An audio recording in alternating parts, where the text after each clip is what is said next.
voy a hacer si todo está en mí para renacer? Tengo que cambiar este caminar. ¿Qué será de mí? Quiero ya estar bien. Siento colores fluir, encienden la llama. Buonasera, benvenuti a questo primo appuntamento dell'edizione invernale del Grand Central Literary Festival, rassegna di incontri con l'autore che da ormai oltre un anno anima i nostri mercoledì sempre qui a Grand Central, a seconda delle stagioni o nel bellissimo e colorato Dehors o in questa nuovissima sala, pizzeria, ristorante che ci ricorda un po' le atmosfere tipiche dei jazz club newyorkesi e che sta anche diventando un vero e proprio jazz club qui a Mestre.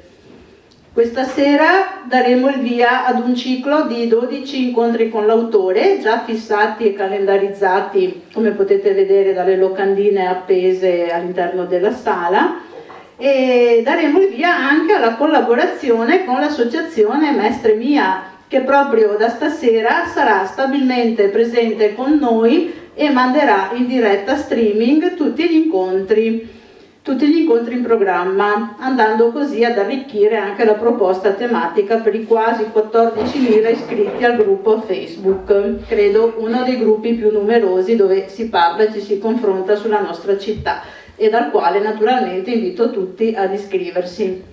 Salutiamo allora chi ci sta seguendo da casa, buonasera anche a voi, grazie per esservi collegati. Continuate a seguirci che tra poco conosceremo i protagonisti di questa serata.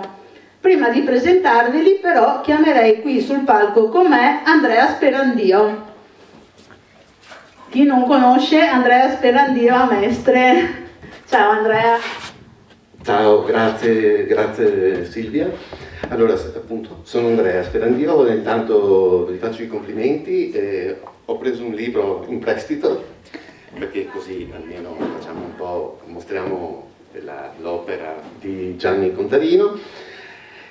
Niente, io voglio ringraziare naturalmente Silvia per questo magnifico festival che cresce proprio a vista d'occhio, un lavoro veramente immenso e devo rinnovare i complimenti a Silvia, gliel'ho detto già altre volte, ma insomma questa è un'occasione per rinnovare a Silvia la sua bravissima competenza. Grazie. Brava, veramente, la città ha bisogno di queste iniziative e noi siamo qui per offrirle alla città in senso assoluto, insomma, almeno ci impegniamo a farlo, ecco, poi dipende molto anche da chi ci segue, no? Allora, io sono qui solo per rubarvi ancora 2 minuti, perché adesso ad ogni evento cercherò di ricordare un evento che sarà molto molto importante per il mondo, per la nostra città, ma soprattutto per le donne. Il 25 novembre ricorre la giornata internazionale per l'eliminazione della violenza contro le donne. L'associazione Mestre Mia, che ho l'onore di presiedere, farà la 3ª edizione, quindi sono 3 anni che lo facciamo, di una maratona che comincerà alle ore 10 e fino alle ore 19, quindi saranno 9 ore e ci troveremo all'auditorium dell'M9, all'auditorium Cesare De Michelis, esatto, non mi veniva, scusate. In quell'occasione ci sarà un susseguirsi di interventi da parte delle istituzioni tutte, quindi dalle università agli enti, ai vari enti, alle forze dell'ordine tutte, ma non solo, ci saranno anche molte persone dell'amministrazione, è patrocinato dalla Regione Veneto, quindi ci sarà anche l'intervento del Presidente Luca Zaia, è patrocinato anche dalla Camera di Commercio di Venezia Rovigo.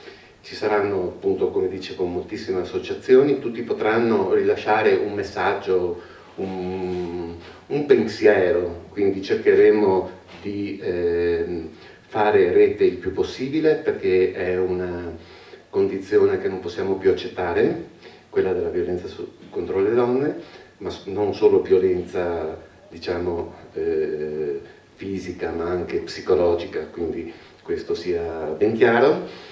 E quindi chiunque ascolti questo messaggio sa che potrà venire a rilasciare un pensiero. Saranno accolti da due bravissime giornaliste, una del Gazzettino e una della Nuova Venezia. Del Gazzettino ci sarà la dottoressa Alda Manzan e della Nuova Venezia ci sarà la dottoressa Marta Artico. In quell'occasione apriremo le porte a tutti e cercheremo di fare rete, primo, ma soprattutto fare in qualche modo stringerci e condividere insieme questo enorme dispiacere che negli ultimi anni si è molto acuito. Ci sarà anche l'amministrazione comunale e quindi vi aspettiamo. Vi ringrazio e ti ripasso la parola. Grazie Silvia. Grazie a te Andrea, sempre per queste iniziative molto importanti. Ora è il momento di passare al motivo per cui siamo qui questa sera. Questo motivo si chiama Gianni Contarino. Benvenuto Gianni. Con Gianni, che vive tra un borgo sull'Etna e un bosco a Torino, poi ci spieghi meglio questa cosa che mi incuriosisce molto. Ci siamo sentiti parecchi mesi fa, forse addirittura un anno fa in realtà. E finalmente è qui con noi, seduto qui con noi, pronto a parlarci del suo libro Punto Zero, un romanzo che affronta tematiche molto serie, incentrate sulle dinamiche familiari e su quelle del mondo del lavoro. Ma Gianni, e lascia che lo dica, te l'ho detto anche prima, ci sono alcune descrizioni che poi alleggeriscono la narrazione, che mi hanno fatta anche veramente divertire tanto, per cui un sapiente mix tra ironia e consapevolezza che fa di Punto Zero il suo punto di forza, oserei dire. Ma non mi voglio dilungare oltre, lasciamo che sia l'autore a parlarci del suo libro. Ad accompagnarlo nel suo racconto abbiamo presente stasera, gentilissimo e bravissimo, Filippo Capurlotto, autore a sua volta, anzi direi l'autore che lo scorso 5 ottobre ha chiuso ufficialmente l'edizione estiva del festival e che stasera la riapre, quindi con questo suo intervento farà da trade union tra le due edizioni. Quindi grazie Filippo, grazie anche per avermi aiutata nell'organizzazione e per esserti reso disponibile per questa serata. Ti passo subito il microfono e buon proseguimento e buon ascolto a tutti. Buonasera a tutti, grazie Silvia, grazie a Grand Central per aver avuto il coraggio di continuare. Devo dire che proprio quella è la cosa che mi ha più colpito e il coraggio di continuare, nel senso che è facile fare un successo, continuare a farlo è difficile ed è stata lì la bravura e il coraggio che avete avuto.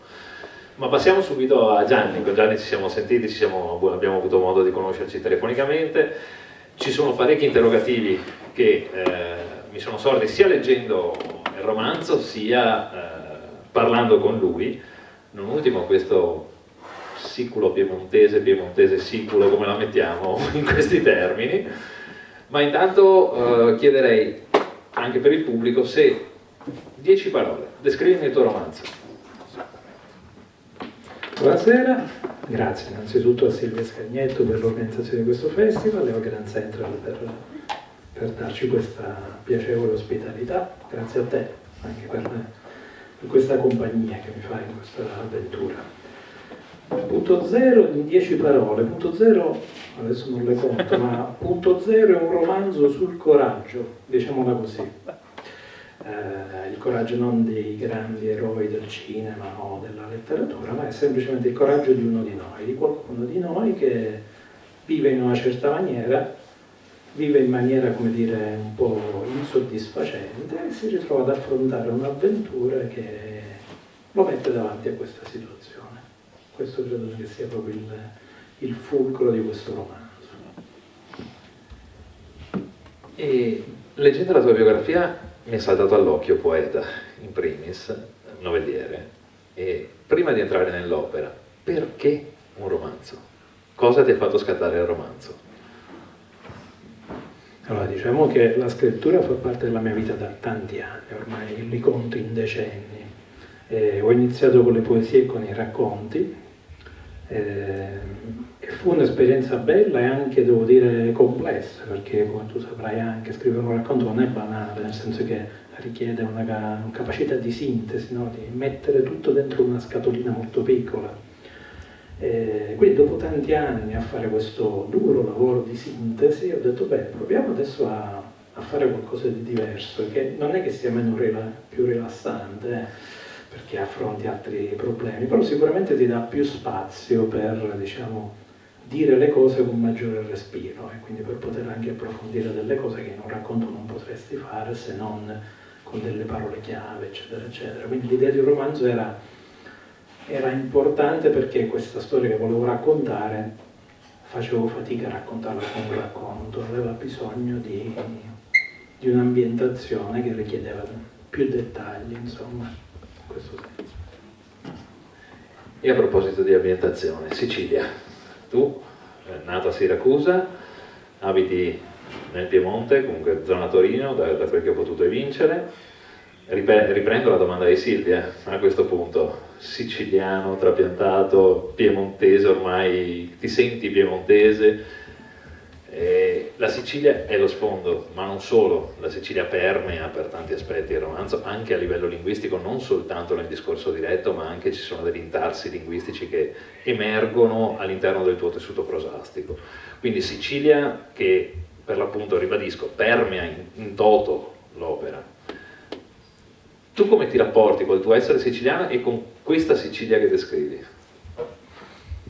Allora, premessa, io sono nato a Siracusa e cresciuto a Siracusa fino agli 18 anni e poi mi sono trasferito a Torino, quindi vivo lì da più di 30 anni ormai, da cui potete dedurre quando sono nato. Quello che è successo negli ultimi tempi, tanto per parlare del borgo, è semplicemente che essendo ancora rimasto profondamente legato alla mia terra, e avendo avuto la fortuna che in famiglia avevamo una casa sull'Etna, per cui adesso da un bel po' di anni Torino non è più il 100% della mia vita, ma diciamo un 20-30% del mio tempo lo passo giù, diciamo, dove ci sono le mie radici, guardando il mare da sopra l'Etna, che non fa proprio schifo, anche per scrivere devo dire che aiuta, insomma. Punto zero è approdato in Sicilia. E sottolineo il verbo approdare perché è una storia in realtà che potrebbe essere stata, non dico in tutta Italia, ma forse anche altrove, nel senso che ha dei connotati che riguardano sia il mondo familiare sia il mondo del lavoro che ormai, ahimè, si possono trovare in tante realtà. Quindi sarebbe anche potuto essere stato ambientato per esempio a Milano, nella periferia di Milano, ma la Sicilia mi faceva tanto comodo. Mi faceva tanto comodo perché il tema che si affronta, il tema del coraggio, ma anche del rimandare, no? Del decidiamo, non decidiamo, spostiamo, lo sentivo molto tipico delle mie parti. Per cui era anche un modo per giocare in casa per certi versi. Sottolineo però che questa non è la Sicilia che siamo abituati a vedere nei film, nei romanzi di Camilleri, eccetera. Non c'è l'uomo con la coppola, non c'è il fico d'India, non c'è il carretto.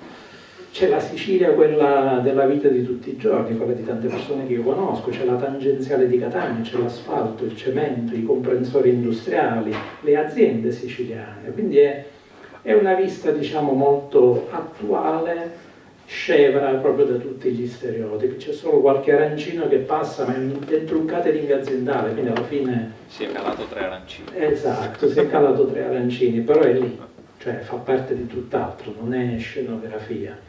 E quindi la Sicilia aiutava, sia perché giocava in casa da un punto di vista del rimandare, il non decidere, l'aspettare, che è tipico, un verbo siciliano molto usato, e dall'altra parte perché c'era appunto il tema del linguaggio, perché il linguaggio ovviamente, il dialetto ti permette anche di sintetizzare delle cose in una parola, no? E quindi anche qui torna il mio vizio dei racconti, cioè l'idea, la ricerca della sintesi. Il dialetto in questo senso era un enorme aiuto assolutamente. E invece per quanto riguarda, tu hai detto che non sono personaggi stereotipati su un certo tipo di Sicilia, in certi tratti ci si accorge che invece tendi, chiaramente volendolo fare, a creare delle sorte di macchiette, delle sorte di stereotipi in ambito lavorativo perlomeno, o anche del classico vicino di casa. Quello mi ha colpito particolarmente perché mi ha ricordato più di una persona, mettiamola così, e quindi giochi anche sull'evoluzione di questo tuo protagonista.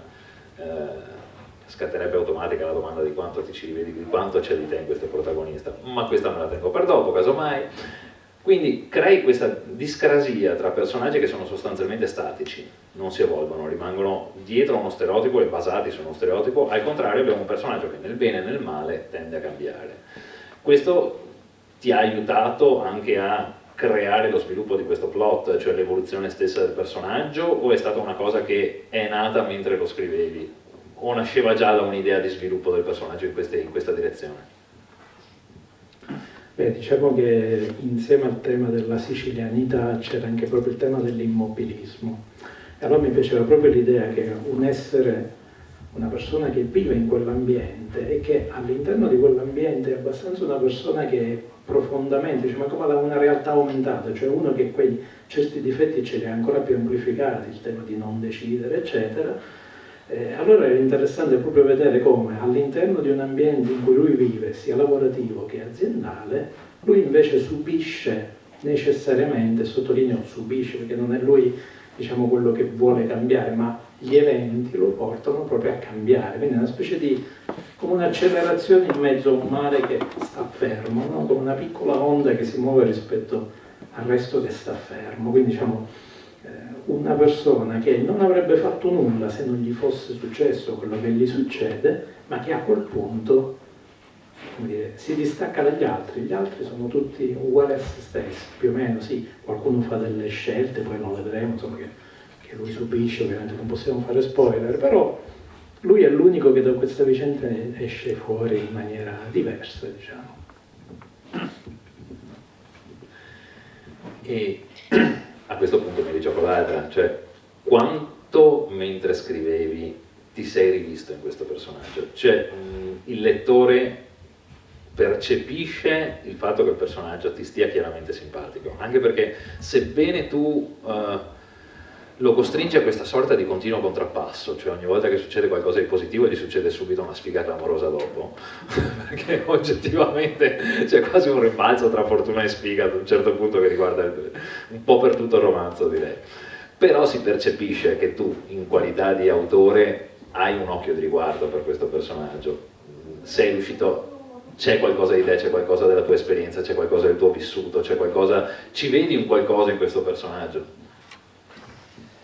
Allora, io devo dire che questo romanzo è nato più di una decina di anni fa, è nato in un'epoca in cui io mi ero occupato di consulenza aziendale e poi di management nel settore industriale, quindi avevo girato tutta una serie di realtà lavorative e nell'andare in giro per le aziende, soprattutto nel periodo, diciamo, della consulenza aziendale che ti permette di viaggiare parecchio, avevo cominciato a riconoscere non solo delle situazioni che si replicavano, si ripetevano uguali, ma proprio degli stereotipi aziendali, chiamiamoli così, ma anche delle persone. E quindi questo romanzo l'ho un po' dedicato a una serie di persone che ho incontrato e che erano degli Emilio il protagonista, per cui è quasi un omaggio a loro. Diciamo che Emilio è un mix di almeno 3 persone che ho conosciuto, di ognuna prende qualche pezzo.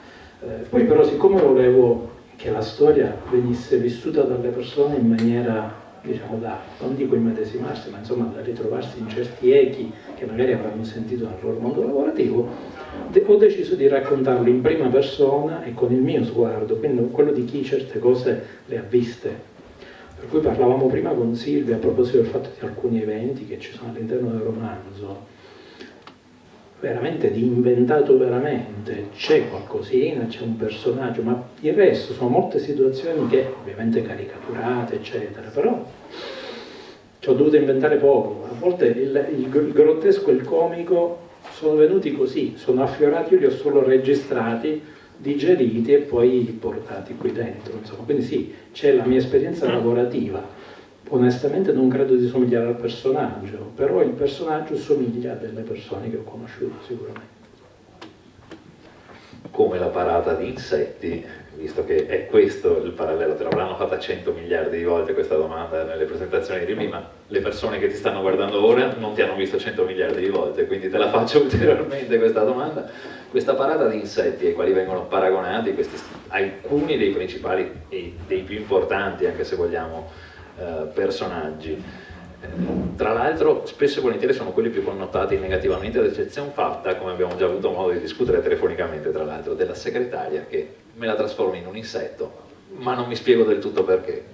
Dacci una spiegazione di questi paralleli. Allora Emilio, abbiamo detto, è uno che subisce. E come tante persone che devono subire una situazione cercano un modo per sopravvivere. Uno dei modi è l'ironia. Emilio si ritrova in una condizione sia familiare che lavorativa in cui lui non decide mai, sono sempre gli altri che decidono, lui è circondato da donne e normalmente la sua vita è influenzata da decisioni delle donne che lo circondano. Poi ci sono anche degli uomini, compaiono, che fanno anche dei danni, però diciamo sostanzialmente quello è il tema, lui subisce questa roba. Allora una delle modalità per sopravvivere che lui ha sviluppato è proprio quella di attribuire a quelle persone che lui sente più distanti da sé, sia nel bene che nel male, una somiglianza con un insetto, per cui trova il manager che ha un modo di fare, anche diciamo, di cui lui conosce la vita, che non è proprio una vita felicissima, insomma, uno che vive un po' in una situazione un po' di solitudine e di squallore, lui lo identifica con una blatta, perché la blatta è un insetto che vive in certi tipi di ambienti che non sono particolarmente né salutari né allegri, diciamo così. Come d'altra parte, per esempio, la sua responsabile, lui ha una manager, almeno nella parte iniziale del romanzo, senza fare spoiler, di cui lui subisce totalmente le decisioni, nel senso che è una di quelle classiche persone a cui il dipendente non può far notare nulla perché tanto loro hanno già deciso, condivido la tua opinione ma facciamo come dico io, no? Ecco, e lui inevitabilmente questa persona l'ha classificata come la peregrina, perché il suo ufficio, diciamo, lui lo chiama l'alveare, perché c'è tutta questa gente operosa e questo ronzio di stampanti che gli ricordano l'alveare, inevitabilmente non può che esserci una peregrina. Il paradosso è che in questo anno e mezzo in cui ho girato l'Italia e ho presentato il romanzo, mi è capitato in più di un'occasione, tra i lettori, quindi chi aveva letto il romanzo, di aver individuato in giro per l'Italia delle api regine. Per cui in alcune aziende italiane ci sono adesso delle persone che chiamano il proprio capo l'ape regina. Questa roba mi è sfuggita di mano, letteralmente, e questo è il risultato, insomma. Probabilmente sono persone che hanno anch'esse questo rapporto di sudditanza e di incapacità di poter far cambiare idea, per esempio, un capo, in questo senso. Invece ci sono due personaggi che si stagliano in modo completamente differente, ed è, correggimi se sbaglio, ma l'unico caso nel quale Emilio non subisce ma agisce, ed è il caso del rapporto con le tue figlie.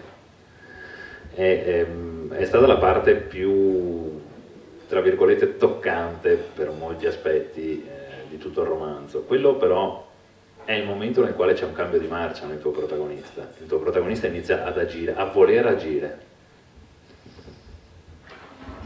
Sì, diciamo che a livello simbolico, tra le tante donne che circondano Emilio, senza appunto raccontare nulla di quello che accade, ci sono una serie di donne che rappresentano il suo passato e il suo presente. Le figlie, anche per motivi anagrafici, rappresentano il futuro.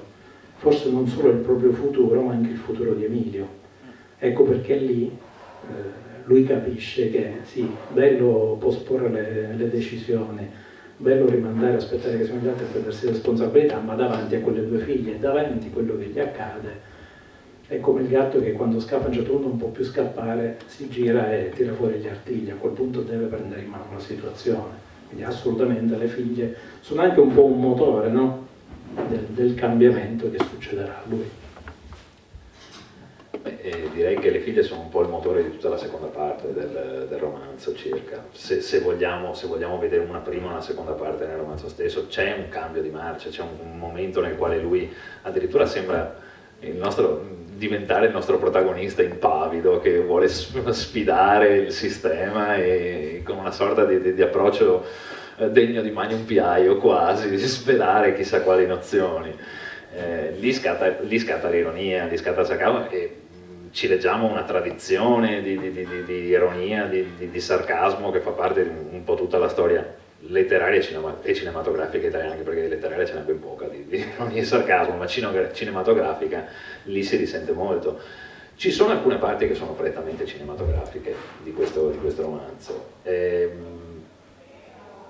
Come sei andato ad intarsiarle e a calarle all'interno di un racconto che si vede che nasce e che si sviluppa in modo abbastanza omogeneo, però vi sono alcuni punti che diventano abbastanza evidenti di rottura. È stata una tua scelta stilistica? È stato il getto mentre scrivevi che ti ha portato in quella direzione? O come spieghi questi cambi che vi sono all'interno?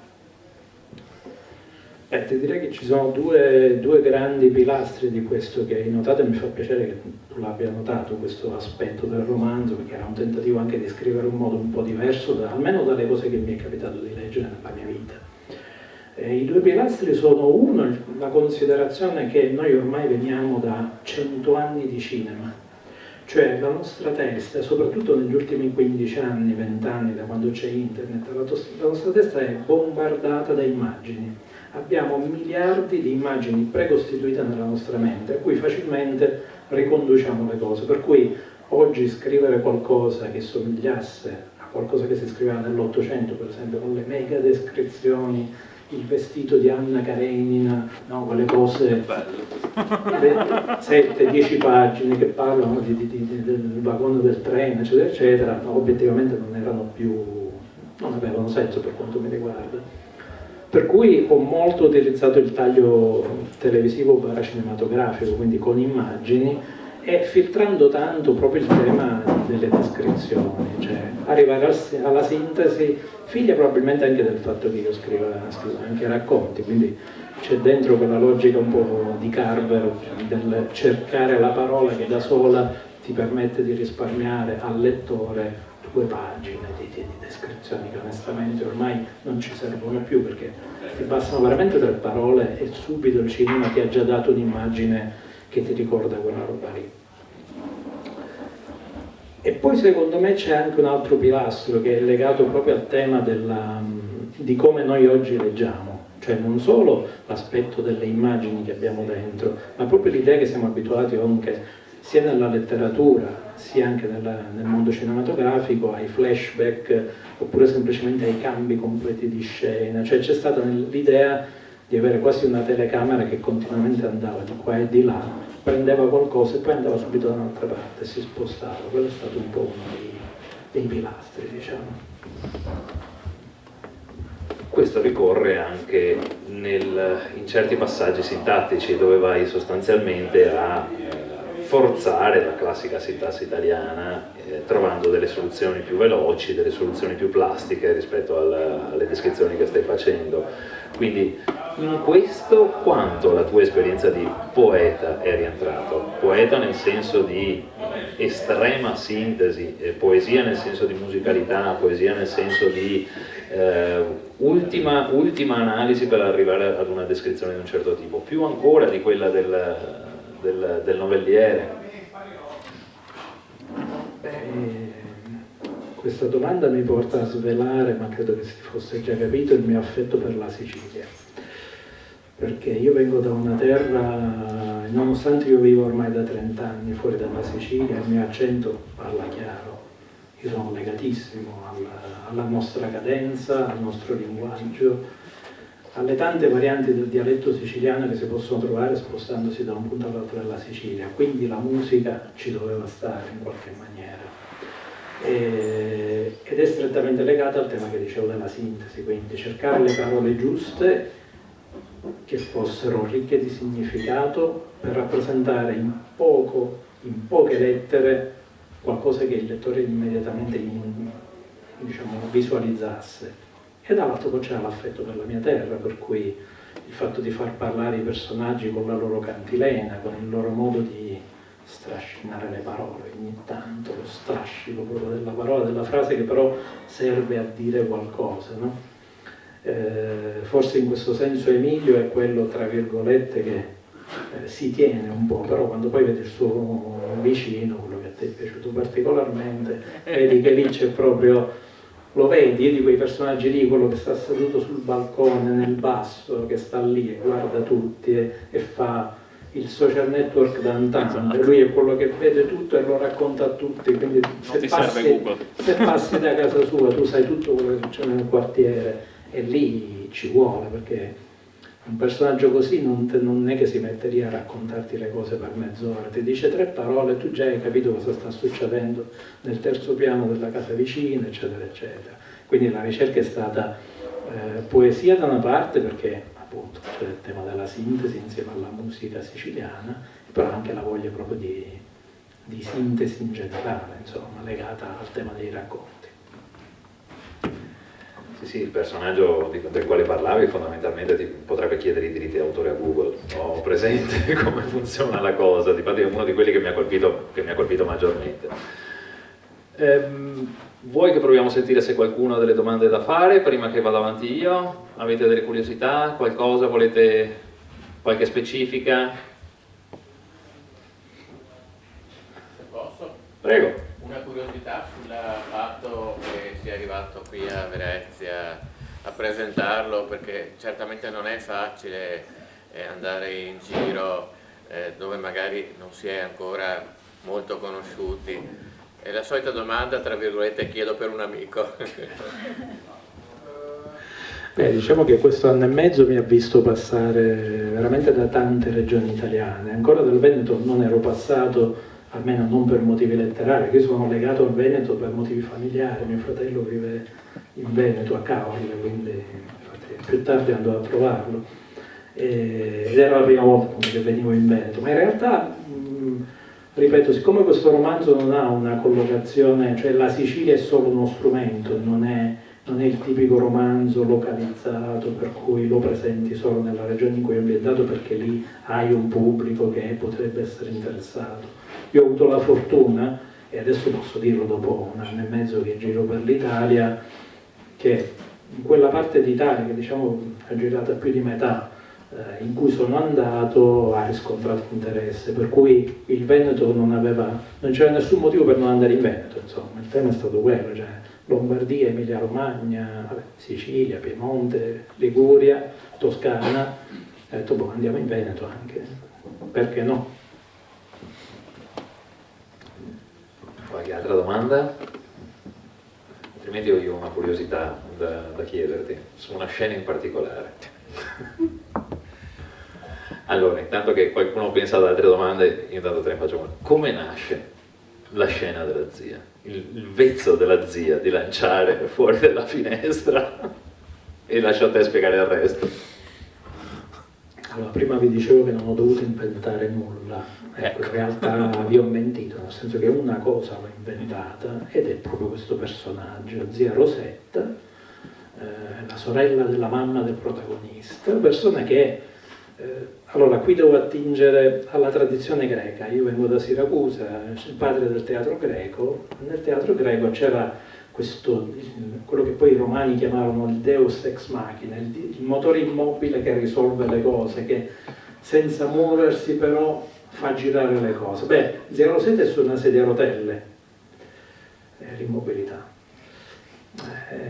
Però dall'altra parte zia Rosetta è un personaggio particolare, nel senso che influisce sulla vita di Emilio in maniera sostanziale in almeno un paio di volte all'interno di questo romanzo, e lo fa almeno in una delle 2 volte per questo vezzo di cui parla Filippo, cioè è una donna sola, anziana, che vive nella sua casa e che, avendo diciamo poche possibilità di muoversi, cerca il contatto con il mondo esterno, e questo contatto lo traduce in un contatto quasi fisico.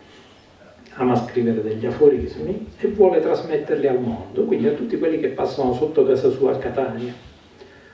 Però siccome lei è una romanticona e si sente una naufraga della vita, decide che questi fogliettini di carta che lei vorrebbe lanciare alle persone che passano sotto casa sua, li mette prima dentro una bottiglietta.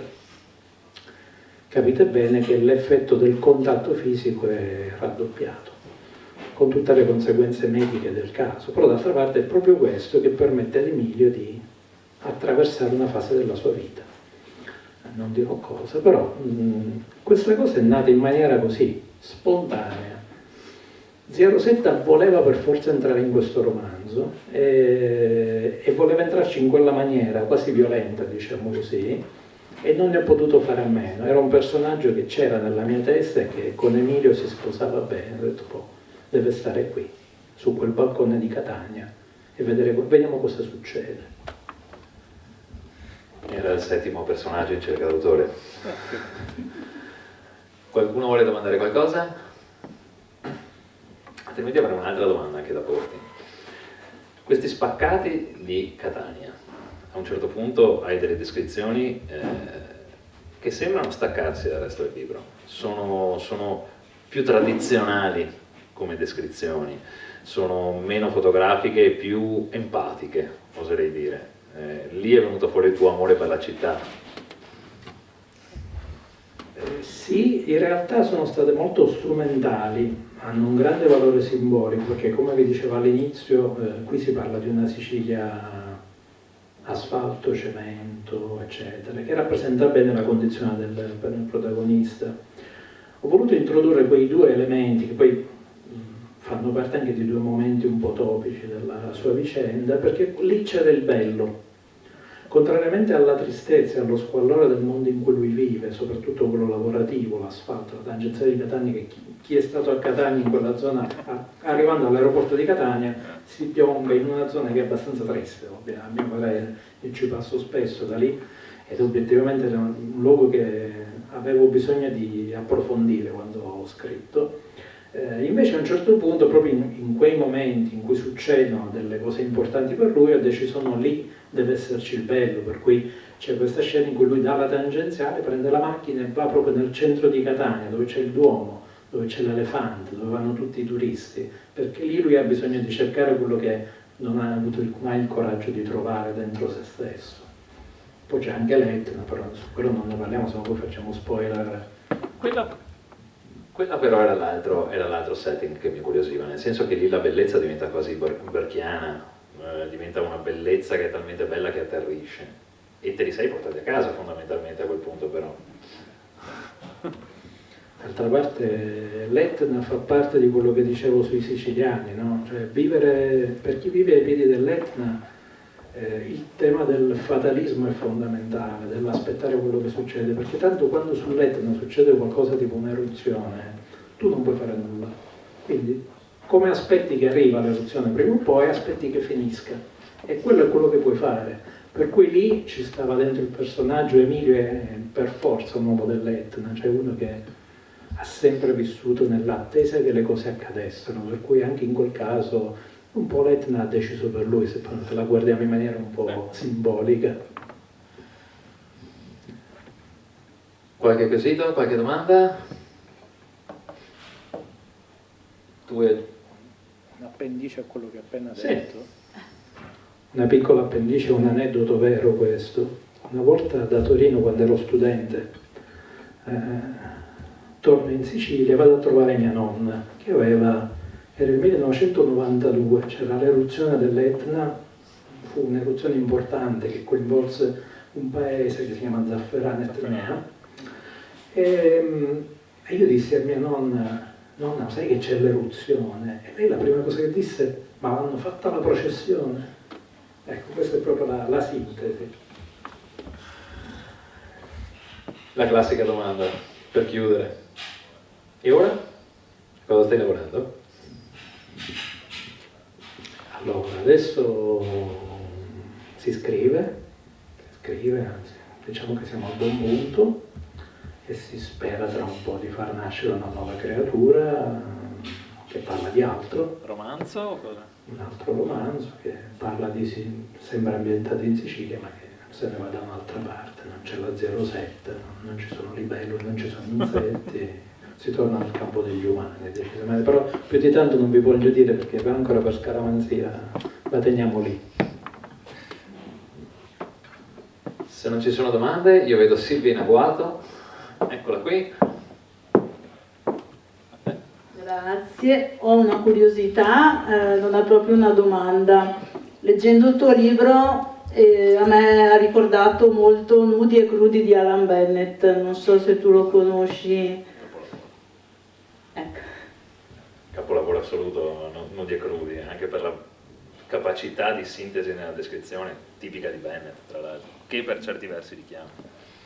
Io ho trovato che, essendoci questo episodio un po' tragico, non voglio spoilerare, per cui non so bene come dirlo, però a me ha ricordato molto il cambiamento che anche su Nudi e crudi avviene, quindi volevo solo chiederti questa cosa, perché c'è un che ritorna e ho pensato che forse potevi aver avuto qualche... Va bene, meglio.